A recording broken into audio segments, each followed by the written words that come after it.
I started in 1984 after being made redundant for the second time, and decided that at the tender age of 21 I could probably run a business. And the business has grown every year, in essence probably by one member of staff per year on average. We're going to be celebrating 40 years next year, and we're about 40 staff.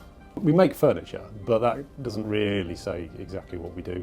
We make the very best of everything. The quality of what we make is second to none.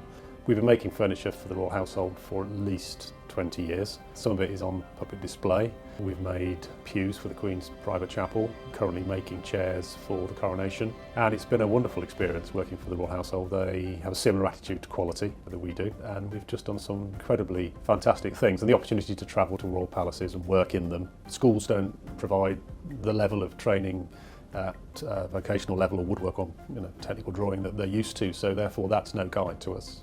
Doing a degree in furniture design isn't particularly useful to us either. So actually what we're looking for is aptitude and attitude. If you give them the opportunity to do really great work in a good environment with good equipment and good people, and you treat them well, then they can shine and become absolutely amazing. Some of the people that have come through here as apprentices are now directors. After doing my woodwork at school, I realised that it was something that I really felt I was good at. I carried on a college course while I worked with Neil on sort of day release to get my further qualifications. So I had sort of the best of both worlds. I was working with Neil as an apprentice and learning from the talented makers here, and also learning my qualifications at college.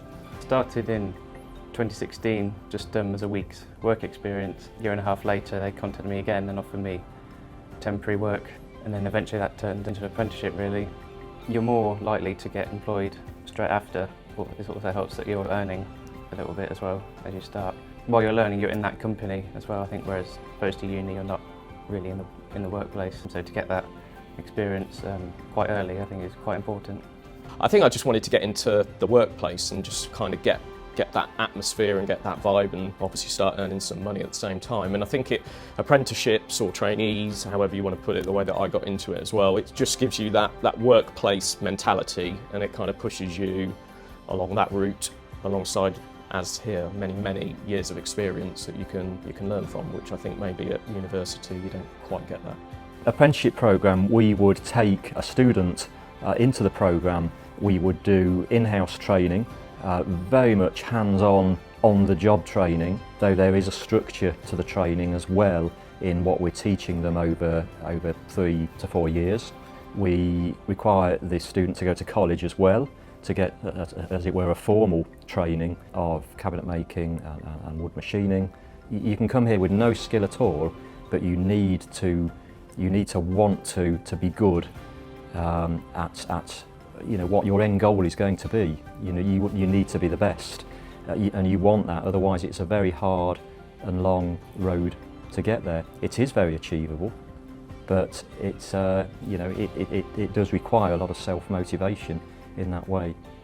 We will put an apprentice alongside a senior sort of cabinet maker as a mentor, but the apprentice is also shared around the various departments. So yes, you might come as a cabinet maker, but you'll be part of wood machining, you'll be a part of finishing. And as the apprenticeship grows, we're looking for independence. We are teaching, we are seeking to give knowledge as much as possible, but we're looking for one to be independent so they can make pieces on their own, though they will work as part of a team as well, and we'll all work as part of a team. We've got a young, well, I think he was a young guy, Richard Evans, who started with us when he was 18, 19 years old, and he's been with us now for over 20 years, a highly skilled cabinet maker.